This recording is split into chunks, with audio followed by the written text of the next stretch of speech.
2002년 사순절 기간, 그러니까 그 3월 2일부터 4월 16일까지 이제 그 주님의 그 말씀을 묵상하시면서 동행하시라고 이렇게 그 말씀 읽기와 묵상집을 만들었습니다.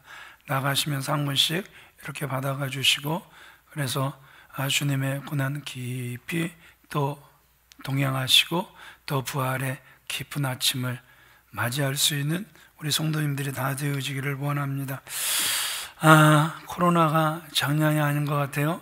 요즘은 사람이 안 보였다, 자기 왜 안 보였어 이러면 안 된다. 예, 요즘은 안 된대요. 예, 그만큼 많은 분들이 지금 교회 안에서도 많이 걸리셨어요. 그래서 그 전화 걸어보면 그냥 가볍게 넘어가시는 분들이 대부분이고, 또 아프신 분들은 얼마나 아프신지 너무너무 아팠대요. 예, 그래서 어느 정도 아팠냐 그랬더니 감기와 독감 사이라 그러더라고요. 예, 감기와 독감 사이인데, 우리가 독감 때는 가서 주사라도 맞고 오면 되는데 그럴 수 없어서 그냥 이렇게 그 약으로 버티니까 많이들 힘들어 하시는 것 같아요. 그러니까 여러분, 걸리면 아프다. 그냥 아프니까 걸리지 맙시다. 예. 그리고 한 가지 부탁드리는 건, 오늘도 보니까 조폭 인사를 하자 그래요. 계속. 무슨 인사? 이거는 제가 조폭 인사라고 이름을 지었습니다. 왜냐 그러면 제가 깜짝 놀라는 건 이렇게 인사하고 제가 눈을 비벼요. 이렇게 하고 제가 코를 만져요. 그러면 큰일 나는 거잖아요. 그래서 여러분, 이 인사는 교회 안에서 절대 안 했으면 좋겠습니다. 아멘. 예, 절대 우리 조폭 인사는 하지 맙시다. 예, 끝까지 정의하셔야 되겠다면 이렇게 우리 옷과 옷 이렇게 스쳐가면서 인사하시고, 아니면 이렇게 가볍게 이렇게 목례를 해 주셨으면 정말 좋겠습니다. 아멘이시죠? 예, 말씀으로 들어갈게요. 유치원에서 점심시간에 볶음밥이 나왔어요.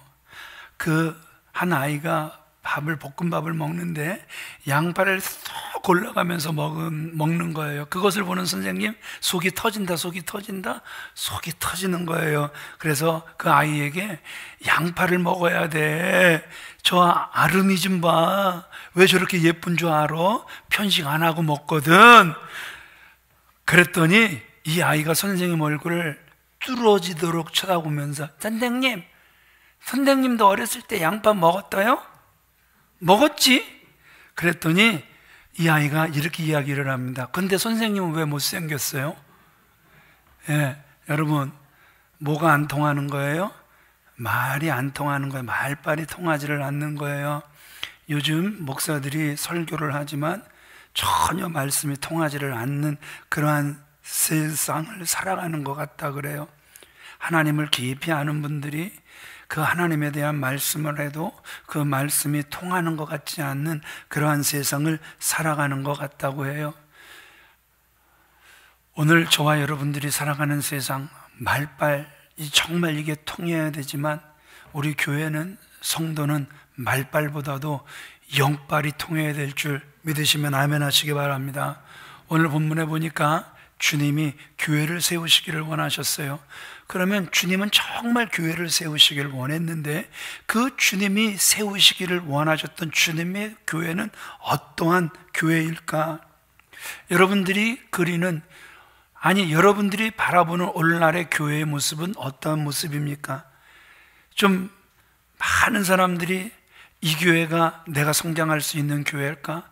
그래서 이 교회를 가면 그 말씀이 나에게 와서 부딪히며 나를 성장시킬 수 있는 그러한 교회일까? 오늘은 이 교회, 내일은 저 교회, 정말 많이 다녀본다고 하죠.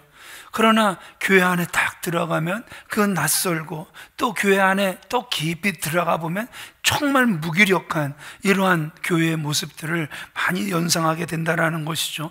그러나 정말 주님께서 세우시길 원하셨던 주님의 교회는 의미 있고 안디옥 교회처럼 칭찬받고 힘이 넘치는 그러한 교회, 그래서 그 교회 속으로 들어가기만 하면 사람이 살아나고 변화를 체험하고 일꾼이 세워지고 모두가 행복한 교회. 그냥 일주일에 한번 왔다 가면 되는 교회입니까? 아니죠. 세상을 바꾸고 정복하는 건세와 능력이 있는 교회를 주님이 꿈꾸신 줄 믿습니다. 저와 여러분들도 꿈꾸는 줄 믿습니다. 어느 날 그 교황 이노센트 4세가 그 대신학자인 토마스 아퀴나스와 그 교황청에서 그 대화를 이렇게 나누고 있는데 마침 전 세계에서 보내진 헌금들이 속속들이 들어오고 있는 거예요. 그래서 그 교황 그 이노센트 4세가 그 토마스 아퀴나스를 향하여서 선생님 보세요, 베드로는 은과 금이 없다고 이야기했는데 지금 교황청은 은과 금이 넘쳐납니다. 아주 자랑스럽듯이 이야기를 합니다. 그때 그 토마스 아퀴나스가 이렇게 이야기를 합니다. 교황청에 은과 금이 넘쳐나지만 그러나 나사렛 예수 그리스도의 이름으로 일어나 걸으라는 이 말을 하지 못합니다. 이게 무슨 뜻입니까, 여러분? 그 교황청이 물질은 풍성하게 얻었는지 모르지만 무엇은 잃어버렸다라는 거예요? 예수 그리스도의 이름의 능력은 잃어버렸다라는 것이죠. 교회는 말입니다, 웅장하고 화려한 건물이 아니라 복음과 믿음의 능력이 나타나야 주님의 교회인 줄 믿으시면 아멘 하시기 바랍니다. 그렇다면 어떻게 해야 우리는 주님이 마음속에 계획하셨던 그 주님의 교회를 세워갈 수 있을까요? 우리 첫 번째 같이 읽어보도록 그렇게 하겠습니다. 시작. 세상 속에 세워지는 교회입니다. 주님이 세우시길 원하셨던 교회는 어디에 세워지는 교회였습니까? 세상 속에 세워지는 교회였습니다. 본문 13절을 얼핏 보면은 그냥 단순히 지리적 위치를 설명하는 것 같은데 그렇지 않아요. 우리 13절을 같이 읽어보겠습니다. 시작. 예수께서 빌립보 가이사라 지방에 이르러 제자들에게 물어 이르시되 사람들이 인자를 누구라 하느냐. 빌립보 가이사랴, 여러분 바로 여기에 교회의 배경이 있는 거예요. 바로 여기에 교회의 주소가 있는 거란 말입니다. 갈릴리 분봉왕 그 헤롯 빌립이 이제 그 로마의 황제 가이사랴에게 잘 보여야 되잖아요. 온갖 아부를 다 떨어야 자기에게 살 길이 있는 것 아닙니까? 그러니까 그가 그 가이사랴 그 도시를 하나 건설을 해요. 그래서 도시를 하나 건설을 하면서 그 이름을 뭐라고 명령하냐 하냐면 자기의 이름을 따서 빌립, 그리고 황제의 이름을 따서 가이사랴, 그래서 빌립보 가이사랴 이렇게 명명한 거예요. 그럼 여러분들 한번 상상해 보세요. 황제에게 바치는 도시가 초라하면 황제를 무시하는 거잖아요. 짓고 나서도 자기 목숨이 위태위태하잖아요. 그러니까 이름만 들어봐도 그 도시가 화려하겠습니까? 화려하겠습니까? 굉장히 화려했겠죠. 그래서 우리가 성지순례를 가서 그 지역에 가보면은요, 그 남아있는 흔적이 굉장히 화려했다라는 사실을 그냥 눈으로 보기만 해도 알 수 있을 정도라는 것이죠. 그뿐만 아니라 그 도시 한가운데에는 황제를 신으로 취향하는 뭐가 있냐 하면 신전이 있었단 말입니다. 바로 그 도시를 주님이 배경 삼으신 거예요. 그래서 그 도시를 중심으로 제자들에게 예수님이 질문을 하신 거예요. 사람들이 나를 누구라고 하느냐? 이것은 여러분 사람들이 거하지 않는 광야에서 던져진 질문이 아니라 화려한 세상의 종교들 속에서, 그리고 그들의 모든 부도덕한 그 범죄들의 한가운데서 12명의 제자와 아무것도 가지고 있지 않는 그 나사렛 예수가 지금 뭐라고 말씀하고 계시는 거예요? 내 교회를 세우겠다 말씀하고 계시는 거란 말입니다. 18절 같이 읽어보겠습니다. 시작. 내가 이 반석 위에 내 교회를 세우리니 음부의 권세가 이기지 못하리라. 내가 이 반석 위에 내 교회를 세울 것이다. 주님은 교회를 세우시기를 원하는 거예요. 자, 우리는 지금의 교회가 부흥하지 못하고 지금의 교회가 승리하지 못하는 그 원인을 이렇게 둘러대죠. 세상이 너무너무 악하다. 그리고 또 이 시대가 반기독교적이다. 그래서 요즘의 교회는 부흥할 수 없고 요즘의 교회는 성장할 수 없다, 아주 적당한 그러한 핑계를 우리는 다 가지고 있습니다. 교회마다 다 가지고 있습니다. 그런데 여러분 한번 상상해 보잔 말입니다. 빌립보 가이사랴, 죄악의 중심지, 사람이 신으로 추앙되고 그래서 신전이 있는 그곳, 바로 그곳에 지금 주님은 무엇을 세우길 원하셨다고요?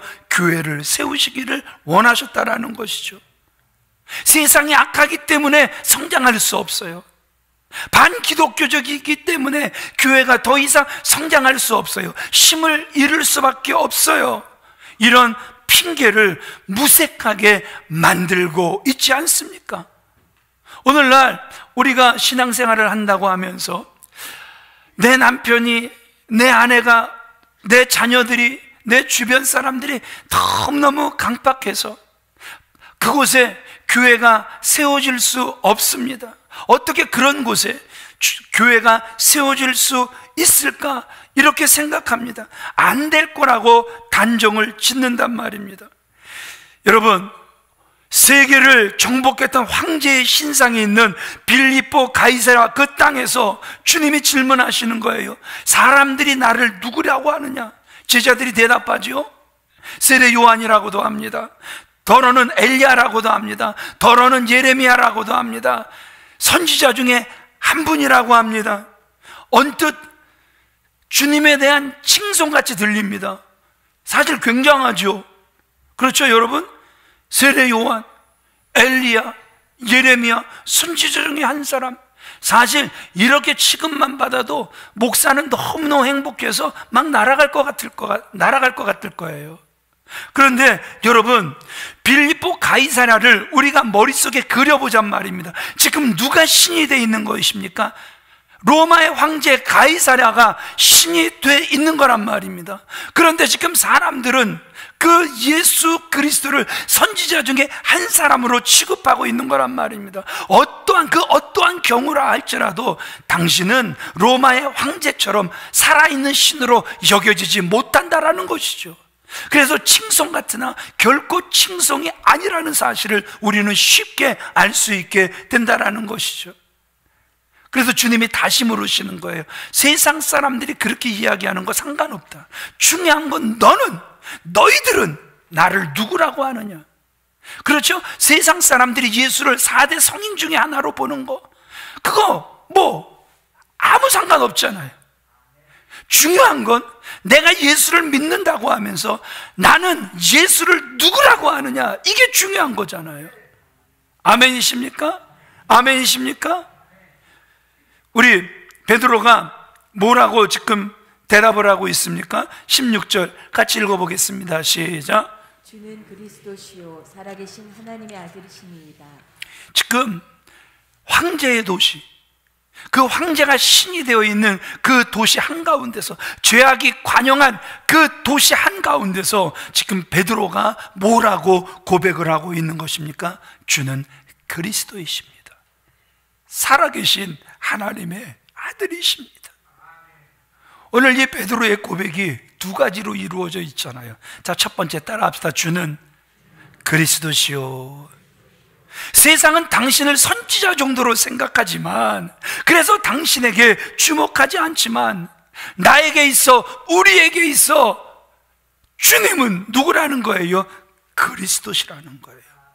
저 로마 제국의 황제가 우리의 구원자가 아니라, 비록 당신은 먼지를 뒤집어 쓰고 초라한 모습일 망정 당신이 우리의 구원자이십니다. 아멘이십니까? 이 고백만 진실되면 된다라는 것이죠. 두 번째, 뭐라고 고백하고 있습니까? 따라합시다. 살아계신 하나님의 아들이십니다. 하나님이 살아계십니다. 당신은 살아계신 그 하나님의 아들이십니다. 여러분, 사람들은 인간의 취향을 받는 로마의 황제를 신이라고 하지만 당신이 살아계신 하나님의 아들이십니다. 너무 위대한 고백이 아닙니까? 바로 여기에 이 신앙 고백의 깊은 뜻이 우리에게 전달되고 있지 않습니까?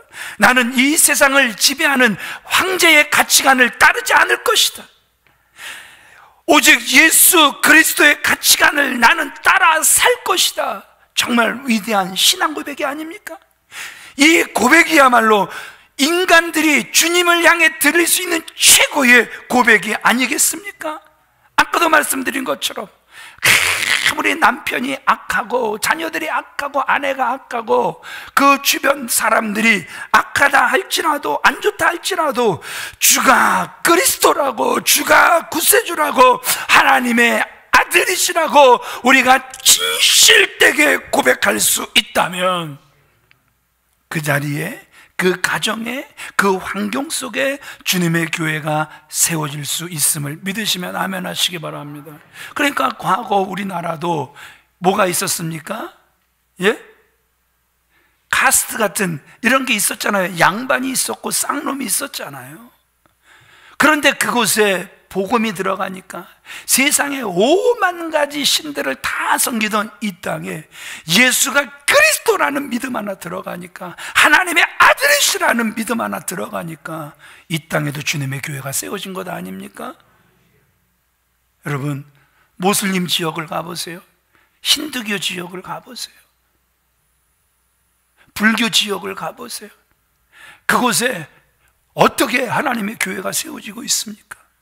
바로 이 고백이잖아요. 주가 그리스도라는, 하나님의 아들이시라는 이 고백, 그 위에 지금 하나님의 교회들이 계속해서 세워지고 있는 것 아닙니까? 한국 교인 수는 줄어든다고 하지만 그러나 전 세계의 성도들의 숫자는 지금도 무섭게 늘어나고 있는 것 아닙니까? 깨달아지시면 아멘 하시기 바랍니다. 깨달아지시면 아멘 하시기 바랍니다. 이 고백을 들으신 주님께서 뭐라고 말씀하십니까? 17절 같이 읽어보겠습니다. 시작. 하요나 시모나 내가 복이 있도다.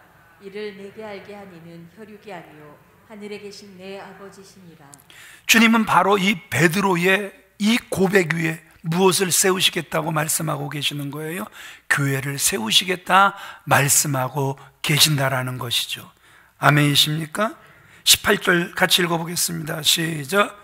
내가 내게 이르노니 너는 베드로라. 내가 이 반석 위에 내 교회를 세우리니 음부의 권세가 이기지 못하리라. 예, 여러분, 이제 우리가 비로소 주님의 교회가 무엇인지를 알게 되는 거예요.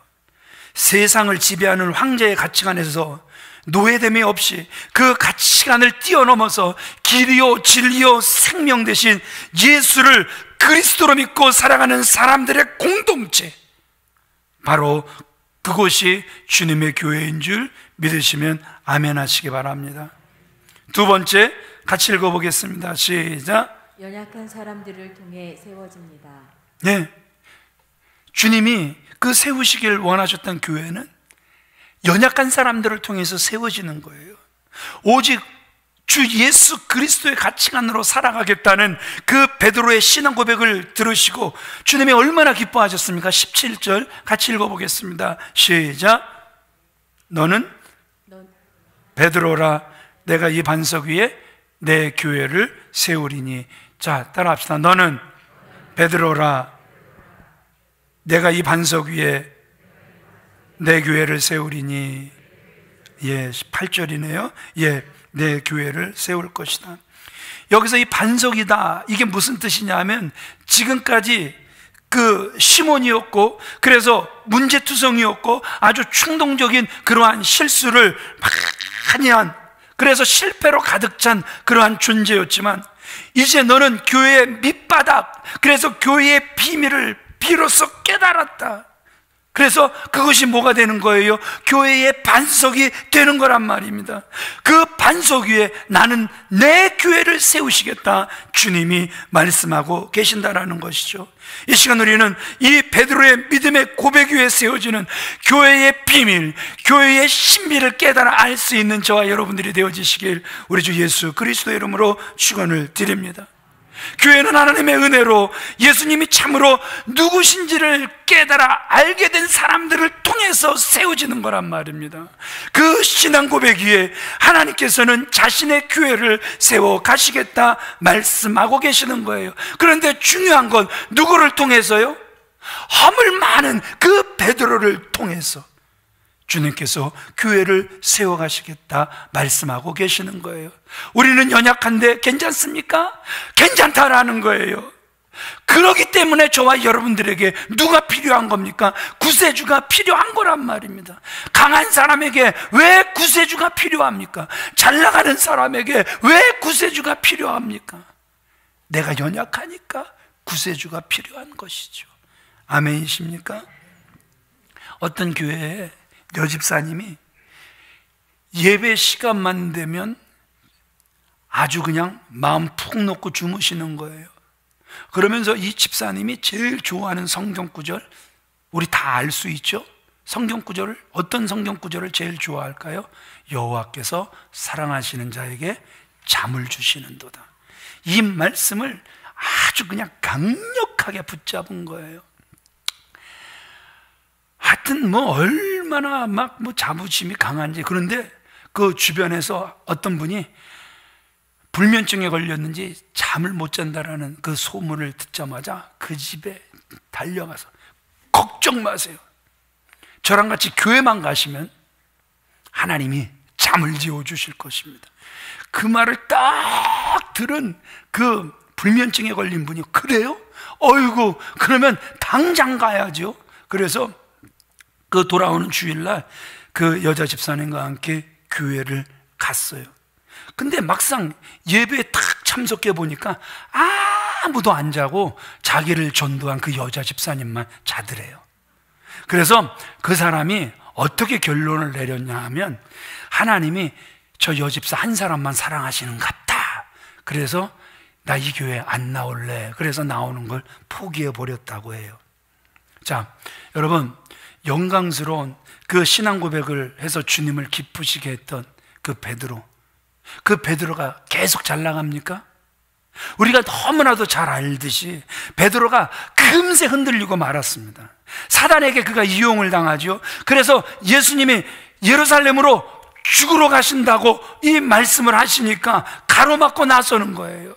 우리 22절 같이 읽어보겠습니다. 시작.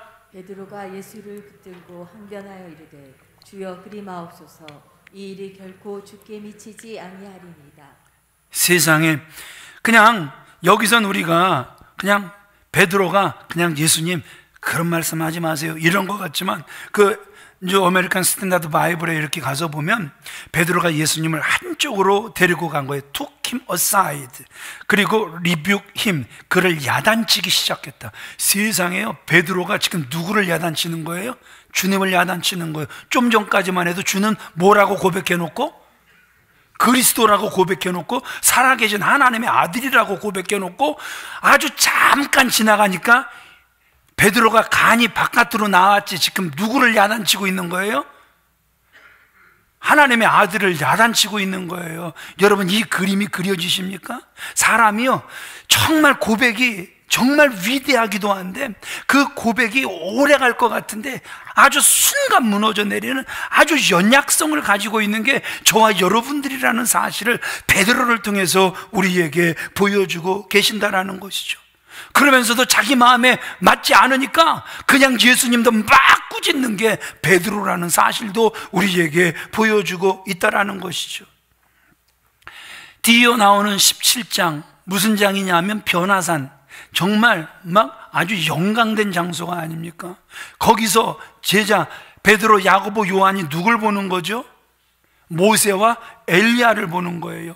그 모세와 엘리야가 영광 중에 뭐라고 이야기를 합니까? 우리 누가복음 9장 31절 같이 읽어보겠습니다. 시작. 영광 중에 나타나서 장차 예수께서 예루살렘에서 별세하실 것을 말할세. 세상에 뒤이어 또 말씀하시는 거잖아요. 아주 이건 강조가 되는 거잖아요. 이건 확실해지는 거잖아요. 주님이 어떤 길을 걸어가실 건지 이건 완전 콘크리트란 말입니다. 그런데 세상에 자기들이 그렇게 앙망하던, 그래서 선지자 중에 아주 대선지자들 모세와 엘리야가 지금 뭐라고 이야기를 한 거예요? 장차 예수께서 예루살렘에서 별세하실 것이다, 이렇게 말씀하시는 순간에도 예수님이 뭐라고 말씀하시는 거예요? 할 일 많은 세상에 그들을 가라, 같이 내려가자 말씀하시는데, 베드로는 여기가 좋사오니 여기에 초막 셋을 짓고 여기 예수님 그리고 모세, 여기 엘리야 함께 우리 살았으면 좋겠습니다. 정말 무슨 말씀을 해도 자기 그 생각 속에 들어있는 걸 1도 부수려고 하지 않고 오히려 자기 생각만 펼쳐나가는 그 베드로의 모습을 우리가 보게 된다라는 것이죠. 하나님께서 사랑하시는 귀한 믿음의 성도님들, 정말 확실하게 베드로가 뭘 몰라도 너무 모르고 있단 말입니다. 그럼에도 불구하고, 그 베드로의 연약함에도 불구하고 주님이 뭐라고 말씀하고 계시는 거예요? 나는 나의 권세로 교회를 세우겠다. 너의 연약함에도 불구하고 나를 그리스도라고, 하나님의 아들이라고 고백한 이 고백을 반석 삼아서 무엇을 세워 가시겠다? 교회를 세워 가시겠다. 그래서 교회는 어디 위에 세워지는 거라고요? 인간의 연약함 위에 세워지는 것임을 우리에게 보여주고 있다라는 것이죠. 그러나 주님의 권세와 능력으로 인간의 연약함은 싹 다 가려지게 되는 줄 믿으시면 아멘 하시기 바랍니다. 교회는 바로, 여러분, 이 연약함 위에 세워진다면 그 교회는 바로 저와 여러분들 위에 세워지는 거란 말입니다. 연약하고 부족함에도 불구하고 그래도 여러분들이 진실되게 주는 그리스도이십니다. 주가 살아계신 하나님의 아들이십니다. 여러분들이 진실되게 고백할 수만 있다면 우리의 보여지는 그 모든 일들이 다 연약할 것이고, 십자가의 길을 때로는 가로막을 수도 있고 배신할 수도 있겠지만, 그러나 주님은 그 위에 무엇을 세우시겠다? 교회를 세우시겠다 말씀하고 계시는 거란 말입니다.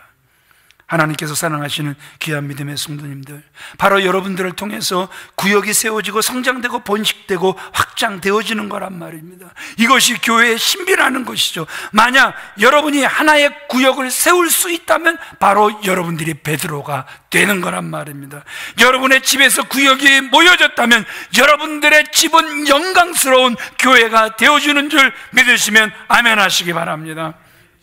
우리 세 번째 같이 읽어보겠습니다. 시작. 주님이 세우신 주님의 교회입니다. 주님께서 세우시길 원하셨던 교회는 누가 세우시는 거예요? 주님이 세우시는 주님의 교회란 말입니다. 18절 같이 읽어보겠습니다.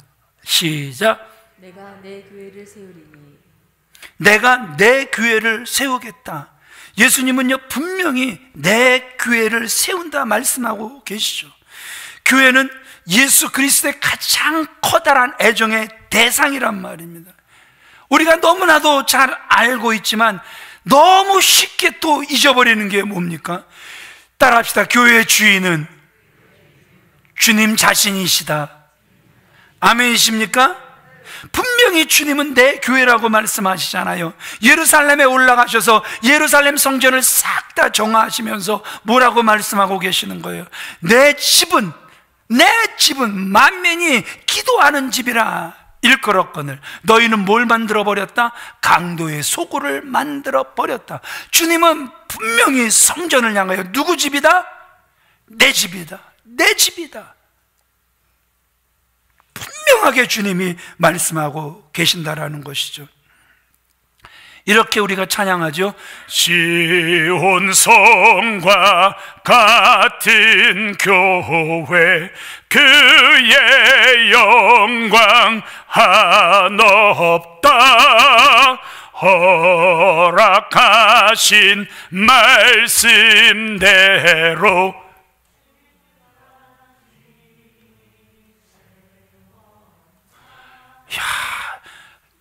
갑자기 뭐가 생각나냐면, 노래를 못하면 시집을 못 가요. 그래서 교회는 찬양을 못하면 시집을 못 간다고 누가 그러는 것 같아요. 얼마나 찬양들을 지금 잘하고 계세요. 그러면서도 우리가 쉽게 잊어버리는 것이, 찬양은 잘하지만 시온성과 같은 교회 그의 영광 한없고 허락하신 말씀 위에 주가 친히 세웠다. 성전은 주님이 친히 세우신 줄 믿으시면 아멘 하시기 바랍니다. 잘난 사람이 세운 것이 아니라, 돈 있는 사람이 세우신 것이 아니라, 솔로몬도 통로만 되어졌을 뿐이지 교회는 주님이 세우신 줄 믿으시면 아멘 하시기 바랍니다. 나라도 변하고 사상도 사라집니다. 사랑도 가고 제왕도 영웅도 다 지나갑니다. 제도도 변하고 종교도 변할 수 있습니다. 그러나 어저께나 오늘이나 영원토록 변함없는 주님의 교회, 여러분, 우리가 어떻게 설명할 수 있습니까? 주님이 교회를 친히 세우셨고 주님이 그 교회를 이루어 나가시기 때문인 줄 믿으시면 아멘 하시기 바랍니다. 여기에 우리가 교회를 보는 믿음과 신뢰, 그리고 든든함이 있다라는 것이죠. 자, 네 번째 같이 읽어보겠습니다. 시작. 음부의 권세를 부수는 교회입니다. 주님이 그토록 세우시길 원하셨던 교회의 모습은 음부의 권세를 부수는 교회였단 말입니다. 18절 같이 읽어보겠습니다. 시작. 이 반석 위에 내 교회를 세우리니 음부의 권세가 이기지 못하리라. 이 권세라는 말이 대문으로 번역이 돼요. 이 뉴 아메리칸 스탠다드 바이블에 보면 And the gate of the Hades, 하데스가 옆에 제가 hell, 지옥이라고 말씀드렸죠. Will not overpower it. 그러니까 여러분, 이 음부의 대문, 지옥의 대문이 결코 교회를 흔들 수 없다라는 거예요. 결코 교회를 이길 수 없다라는 거예요. 여러분, 음부의 권세가 이기지 못한다. 지금까지 우리가 신앙생활을 한다고 하면서 우리는 어떤 그림을 그리고 살아가고 계십니까? 교회와 음부라는 커다란 두 성이 있습니다. 그런데 그 지옥의 그 군사들이 막 지옥의 대문에서 쏟아져 나와서 막 교회라는 성을 공격합니다. 그 공격 앞에 막 교회가 막 흔들리는 거예요. 그런데 와 신기해, 와 신기해. 그래서 주님의 교회인가 봐. 와 흔들리게 되게 흔들리는데 안 무너지네, 안 무너지네. 음부의 권세가 이기지를 못하네. 그래서 한국 교회가 2000년 동안 버틴 거야. 여러분, 혹시 이렇게 교회를 그리고 계십니까? 여기에 분명히 속으로 아멘 하시는 분들도 계셨을 거예요. 그런데 우리 이 부분을 같이 읽어보겠습니다. 시작. 예수님이 디자인하신 교회의 그림, 소극적이고 수비적이고 무력해 보이는 교회가 아닙니다. 오히려 교회라는 성에서 그리스도의 군사들이 쏟아져 나와서 파성추라는 무기를 들고 지옥 문들을 두드려 깨부수는 모습입니다. 주님이 디자인하신 교회의 모습은 이런 거죠. 파성추 아시죠? 그 옛날 그 삼국시대 아니면 뭐 조선시대, 우리가 그 보면은 그 전쟁을 할 때 그 성벽을 기어 올라가려고 사다리를 갖다 대기도 하고, 또 보면 파송추라는 게 나오죠. 그래서 아주 굵고 긴 통나무를 연필처럼 깎아서 그 위에 쇠를 입혀서 수레에 올려놓거나 아니면 사람 수십 명이 들고 그 성문, 쇠빗장이 걸려있는 성문 팍 달려가서 포기하지 않고 계속 어택 공격을 하면은 막 두드리면 어떻게 되는 거예요? 조금씩 조금씩 조금씩. 그래서 나중엔 쇠빗장이 튕겨져 나가거나 아니면 완전히 씌어져 버려, 문이 열려져 버리는 그런 막 그 적들이 함성을 지르면 와! 그래서 성 안으로 들어와서 막 공격하는, 그게 뭐예요? 바로 파송추란 말입니다. 그렇게 교회가 뭘 들고 나가라는 거예요? 파송추를 들고 어디를 향해 나가라는 거예요? Gate of Hell, 그 지옥의 대문을 향하여 나가라는 거예요. 교회가 늘 소극적으로 그 지옥의 군사들의 그 공격을 받아 막 움츠리고, 안 돼, 너무 세, 너무 세, 조금만, 나 너무 세게 오면 나 시험 들어버릴 거야. 진짜 나 시험 들 거니까 그만 오라고, 그만 오란 말이야. 이 모습 모습이 절대 아니라는 거예요. 주님이 그리신 십자가의 군사들은 오히려 저곳이 제약의 근원지다. 그래서 빌립보 가이사야다. 그곳에 교회를 세우라는 거예요. 주의 이름으로 나아가서 그 제약의 권세를 무너뜨리라는 거예요. 이것이 주님이 디자인하신 교회의 모습인 줄 믿으시면 아멘 하시기 바랍니다. 그래서 그 공격 앞에 그 악한 영들이 막 견뎌내지 못하는, 여러분 동물의 왕국에서도 보면은요, 사자가요 그냥 막 숨어 있다가 막 공격을 하면요, 물소들이 혼비백산해서 도망가기 바빠요. 그래서 동료 그 물소 한 마리가 그냥 잡아먹히는 걸 좀 멀찍이서 그죠? 바라보고만 있어요. 그런데 그 중에서도 꽤나 자존심이 좀 높은 물소가 있는 것 같아요. 야, 우리 왜 이렇게 당하고만 살아? 야, 봐봐, 저 사자보다도 우리가 크잖아. 그런데 우리가 왜 이렇게 움츠리고 우리가 도망다녀야 돼? 뭘 선동을 잘하는 물소도 그 속에 있는지 갑자기 물소들이 이 콧바람 픽 이렇게 내면서 세상에 그 사자를 향해 딱 오면 사자가 처음에 저것들이 왜 저래, 미쳤나? 뭐 이러면 도망갔는데 그래도 끔찍도 안 하고 아주 뿔 이렇게 딱 대고 이렇게 공격하니까 오히려 사자가요 도망가잖아요. 저만 봤나요? 꼭 저만 보는 것처럼 좀 보시고 사세요. 자, 우리 야고보서 4장 7절 같이 읽어보겠습니다. 시작. 마귀를 대적하라. 그리하면 너희를 피하리라. 주님이 디자인하신 교회는 이거란 말입니다. 마귀를 무서워하라가 아니에요. 마귀를 대적하라. 그리하면 너희를 피할 것이다. 그래서 우리는 성경을 알아야 돼요. 그래서 성경을 배워야 돼요. 그래서 말씀으로 무장되어져야 된단 말입니다. 마귀를 뭐하라? 대적하라. 나 공격하지 마. 제발. 나 공격하면 나 바로 나 이거 뭐 쓰러질 거야. 그러니까 나 공격하지 마. 벌써 공격했네. 나 그냥 자빠질 테니까 더 이상 공격하지 마. 이러한 모습이 절대 아니라는 것이죠. 도리어 마귀를 대적하라. 이길 수 있는 방법은 그러면 뭐 할 것이다? 너희를 피할 것이다. 말씀을 정리하길 원합니다.